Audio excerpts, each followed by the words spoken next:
नमस्कार प्रेक्षकांनो. काव्य आणि पार्थ यांच्या आयुष्यात आता येणार आहे तिसरी व्यक्ती.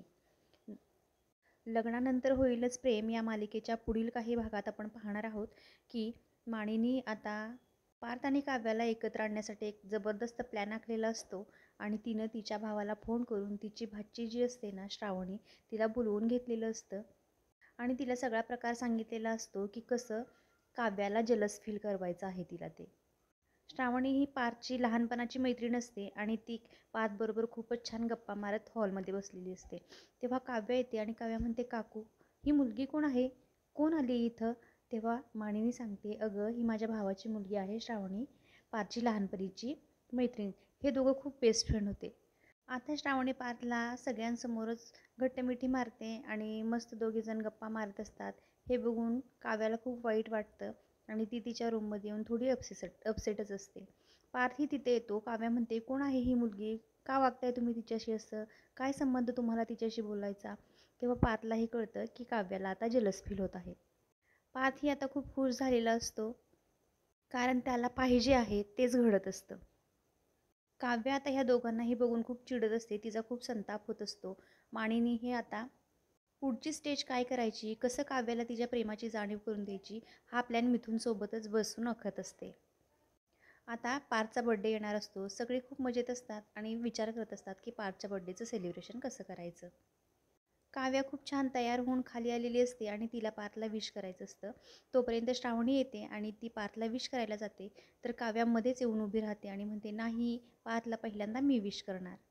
ती आता सर्वांसमोर सगळ्यात अगोदर पार्थला विश करते आणि खूप मस्त एन्जॉय करत असते. इकडे मस्त बड्डेचं सेलिब्रेशन झालेलं असतं. काव्याला मात्र एक गोष्ट खटकत असते की ती श्रावणी सारखी पार्थच्या पुढं पुढं करत असते. तिला खूप राग आलेला असतो म्हणून ती रूममध्ये जाते आणि पार्थला म्हणते, पार्थ काय चाललंय हे तुमचं, कळत नाही आहे का तुम्हाला? तेवढ्यातच तिथं मानिनी येते. मानिनी म्हणते, का काव्या असं का बोलतेस तू, ती दोघं लहानपणीची खूप बेस्ट फ्रेंड आहेत, त्यामुळे तू नको टेन्शन घेऊ.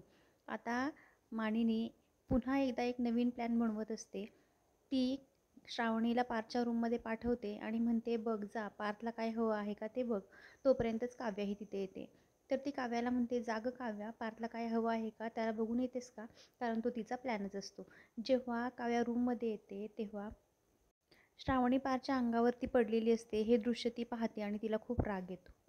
श्रावणीचा तोल जाऊनच ती पार्थच्या अंगावरती पडलेली असते, पण ते दृश्य पाहून काव्यालाचा खूप संताप झालेला असतो.